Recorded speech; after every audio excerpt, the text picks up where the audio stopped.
Neither slavery nor involuntary servitude, except as a punishment for crime whereof the party shall have been duly convicted, shall exist within the United States or any place subject to their jurisdiction. Even going back to the founding of the state of Maine, slavery is an issue here, even though we don't have slaves, because Maine would not be allowed to be a state because it was going to be a free state unless we could find somewhere in the country another territory that was willing to be a state and would be able to have slaves. In this case, the Missouri Compromise allowed Maine to come in as a free state. Missouri came in as a slave state in 1820.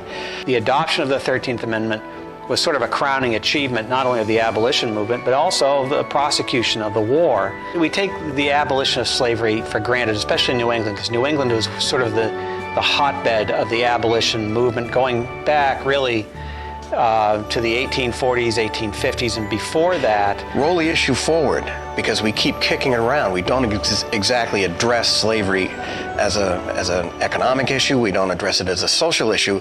Beyond what's happening in the pulpit, beyond what's happening on the streets, because so much of what we're doing economically is tied with the raw materials that we're getting from the slave economy. But one of the things about the 13th Amendment that's forgotten is the enormous complexity around the property laws regarding slavery especially. And the sheer level of sophistication is really mind-boggling around the slavery issue. And the abolition of slavery, was going to leave a vacuum, and nobody knew quite how to manage this new wave of citizenry that emerged after the abolition of slavery and the Emancipation Proclamation. We get to the 1850s and the Whig Party dissolves. It has a divide that it cannot reconcile. And at the heart of that divide is a congressman from the state of Maine, Israel Washburn. Washburn comes up with the name the Republican Party. He's at a rump caucus out in the Midwest, and he's in the abolitionist wing. He wants to stop slavery from spreading and would like to eliminate slavery from the United States economy. That's in 1855. 5 years later, deciding he didn't want to return to Congress where he had served 5 terms, Washburn runs for governor. He runs for governor, and there's a pretty good idea that if he wins, that's going to tip the nation off on what the sentiment is regarding the abolition of slavery. In September of 1860, Washburn is elected with a healthy majority. 8 weeks later, Abraham Lincoln, with Hannibal Hamlin from Maine as his vice presidential candidate, is elected nationally. But since September, the southern states, looking to secede from the United States over the issue of slavery, having the federal government try to tell the southern states what to do. And they were convinced that by the tipping of the hand of the electorate in the election of Israel Washburn, and then the subsequent election of Abraham Lincoln, that abolishing slavery was now going to become an issue, and the states wanted to recoil from that. They didn't even want to participate. They wanted to nullify any federal act that would try to inhibit the growth of slavery or slavery's existence. When we roll the clock forward even more, we get to April of 1861. The president has been in office for less than 2 months, and the drum roll of war is out there. And when Fort Sumter is bombarded in mid-April, Israel Washburn, as governor of the state of Maine, receives the telegram from President Lincoln asking for 75,000 volunteers from the loyal states. 75,000 volunteers to quell a rebellion of those states looking to secede from the United States.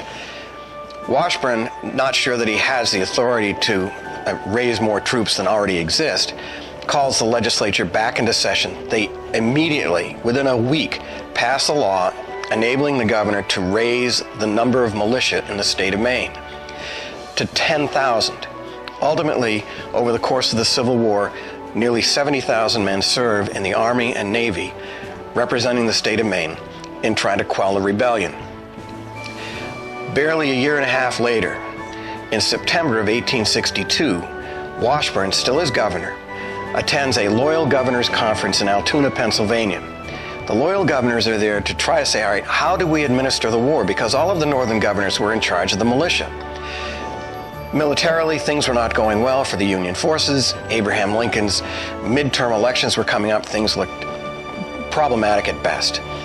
The Northern governors decided that they would encourage Lincoln to focus the issue of why are we fighting the war, and focus the issue into the issue of slavery and abolishing slavery as an institution. The Emancipation Proclamation was supported by the Northern governors. They went to see Abraham Lincoln at the end of September. Lincoln tinkers with the language a little bit, runs it through his political cycle in Washington, and he releases on the 1st of January of 1863 the Emancipation Proclamation. From there, the idea of formalizing that would require not just legislation, it would require an amendment to the United States Constitution. The process undergone to reach that point where the states could then ratify any proposal to abolish slavery consumes the better part of a year. Washburn leaves office. Abner Coburn leaves the office, and Sam Coney comes in as the governor of the state of Maine. When the Congress finally adopts the proposal to abolish slavery, it was going to be the 13th Amendment to the United States Constitution. One of the interesting aspects of that episode of the adoption of the 13th Amendment is the famous letter of Governor Coney to the legislature. And what's interesting about that letter to me is that it really, really exemplifies the separation of powers. Coney really could not tell the legislature what to do.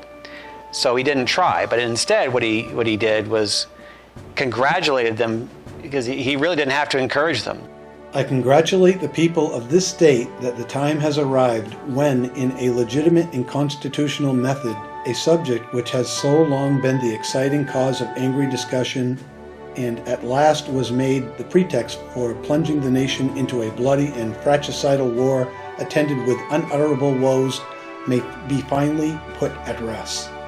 I congratulate you personally that in your character as the constitutional representative of the people of Maine, the felicity is vouchsafed to you to give effect to their will by voting the extirpation of a system utterly at variance with every other human institution, offensive to the best instincts of our species, founded on disregard of the first principles of human justice and in violation of the laws of God. Governor Samuel Coney, February 6, 1865. The Constitution had not been amended since 1804 with the 12th Amendment relating to the election of the Vice President and the President of the United States.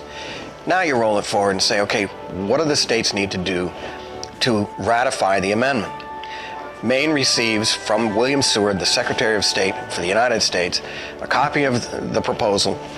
The legislature convenes, and in less than 2 weeks, Maine ratifies the 13th Amendment abolishing slavery.